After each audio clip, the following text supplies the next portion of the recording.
Hey everyone, RJ here with CV Tech, and today's video is my long-term Cricket Wireless review here in 2018. Now, I'm recording right now from the LG Stylo 3 in just regular 720p. I'm about 3 foot away from the phone, so let me know how the audio quality is and the video quality down below in the description. Be very well appreciated.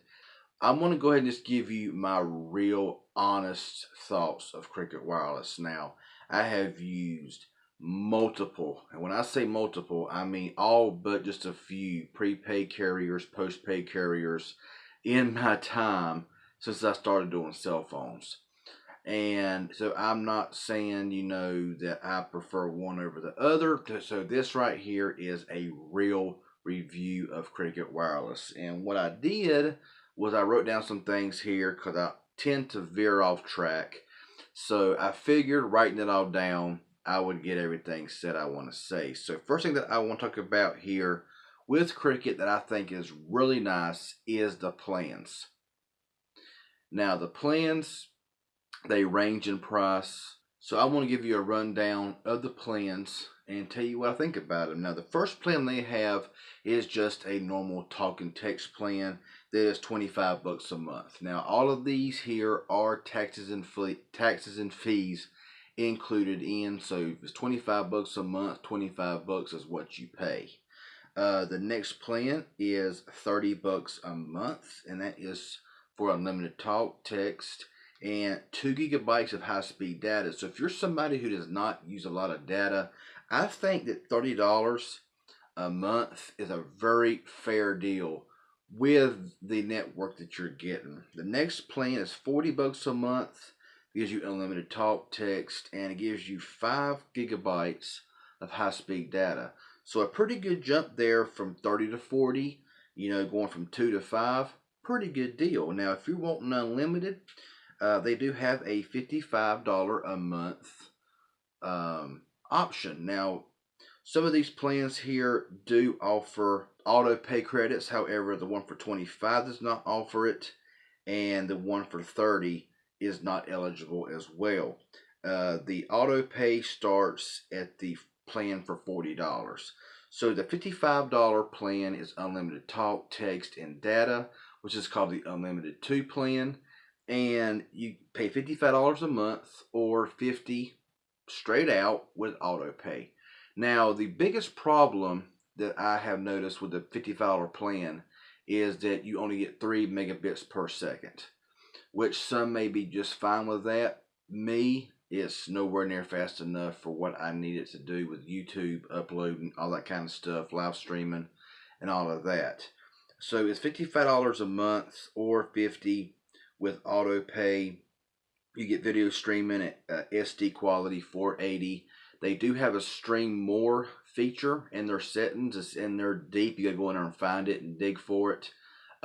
With that plan, it's always on, so you cannot turn it off to watch HD. You're stuck at 480p. But it offers all that stuff, which is really nice. Now, the next plan is 60, and that is their max plan, okay? Which I really recommend going with the plan for 60 with auto pay. It's $55 a month, and it's 8 megabits per second, and honestly, it makes a big difference. And with that, you also you get everything that the Unlimited 2 does. It's just you can turn off stream more. You're able on LTE to watch videos in 720, 1080, and whatever the case may be. Now, one thing about the plans that I do not like is there is hotspot available. However, you have to pay 10 bucks more a month for it to get, I think it's 10 gigabytes of hotspot, which some will agree that with me that if you're paying for unlimited already, you should be able to use your hotspot, if you need to, that without having to pay for it. Some will say that, they ought to charge for it. And everybody has their own different ideas. So that right there is the plan. So honestly, in my opinion, the plans are really solid, and there's a lot to choose from, depending on how much you want to use. So I had the max plan for $60, and I really enjoyed it. So yeah, now this video may be a little bit lengthy, just giving you my full real review of Cricket while running down a few things here. Second thing I want to make mention of here is the phone selection. Now, of course, they have all of the newest flagships. They got like the iPhone 7, I guess iPhone 8, the 6S, the SE, all the new Galaxy phones. But you're going to pay a pretty penny for them. You can get a pretty good discount if you poured in your number to Cricket Wireless. So you can get some pretty good deals there. However, if you're, wanting to go in there and get a decent phone for a port in for like free or 20, 30 bucks or whatever, Cricket is not known for giving really good deals on really decent phones. So their phone selection is decent. However, their phones are really expensive compared to other competitors like Metro PCS, Boost Mobile, who offer the same phones, if not better phones, for cheaper import-ins. So honestly, phone selection is decent, but pricing not so much. And their activation fee whenever you start up service is ridiculous. It needs to be gone. Another thing I want to mention of here is the reception and reliability and just how good is the network. Now, every single carrier says we cover 99% of Americans. Don't believe any of that. That's furthest from the truth. But I will say that when I had Cricket, when I had Cricket, I don't currently have them. I did a live stream explaining all about Cricket, what I'm going to be doing. Cricket will definitely be coming back in about a month. I had to do some changing around, so just watch the previous couple live streams or whatever about the carrier switch up, and you will understand what happened there with Cricket. It wasn't because I didn't like Cricket, because I'm a big fan of Cricket Wireless. But the reception, great. Okay, you got they're on the AT&T network, so that coverage is in a lot of rural areas, big city areas. I get coverage in a lot of places that Verizon gets, even places where Verizon don't get. I have got AT&T or / Cricket service. Reception is great. LTE is great. Their speeds are always, not always, but the majority of times they're very consistent. You can run a speed test and you run another speed test later on. They're very well consistent, download and upload. Very solid, very reliable. And for that reason alone, I mean, they're just flat out awesome. You can go with AT&T prepaid, or go with Cricket. And, and it's just a solid company with a solid network, with solid speeds and good call quality.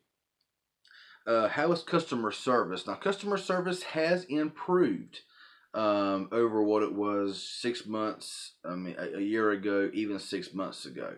Customer service has improved, and, of course, you get some that you really don't know what they're doing, and then you got those who are really helpful. So, customer service is a hit or miss thing, but Cricket customer service is really not that bad. And it's not as bad as some out there.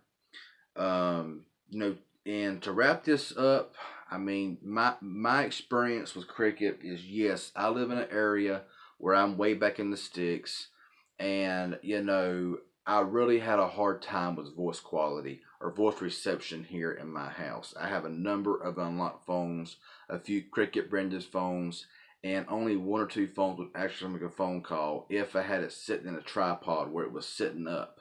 Make a phone call. It still wasn't clear. It chopped out every once in a while. LTE was solid. Every text went through. I could receive phone calls. Just couldn't make phone calls. That's just in the area that I'm in. And with the GSM network, sometimes they have a harder time penetrating through a lot of trees and stuff and buildings, stuff like that.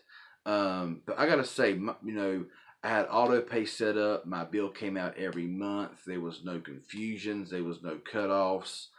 Cricket was very solid to me. I'm a humongous fan of Cricket Wireless.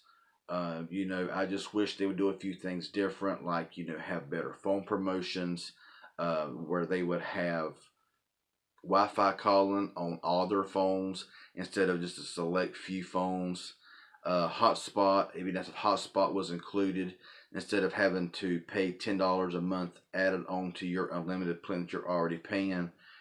Some will say, well, they should do that, which that's everybody's opinion. But myself personally, I really wish it was included. So honestly, I know my experience with Cricket Wireless was solid. I would recommend them to anyone. Check your coverage maps. Make sure you're in a good AT&T Cricket coverage area. But in my recommendation, I could recommend Cricket 2 thumbs way up if you're really considering Cricket. And it never really hurts to try out a carrier. I mean, you can buy a cheap Cricket phone at Walmart, Target, Best Buy, or whatever.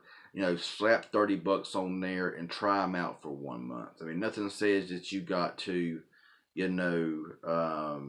keep the service forever. But if you're interested in trying out a carrier, it's nothing to just to go buy a cheap phone, get the cheapest plan with a little bit of data, and just test it out. Because that's the only way that you're going to really know if you like the carrier or not. Not by a YouTuber, not by my experience, not by somebody else's experience recommendation. That's you. You have to go in there and try out the network to see if you like it and if you're satisfied with it. I'm just here to give you my experience and what I think. So to me, Cricket, 2 thumbs way up.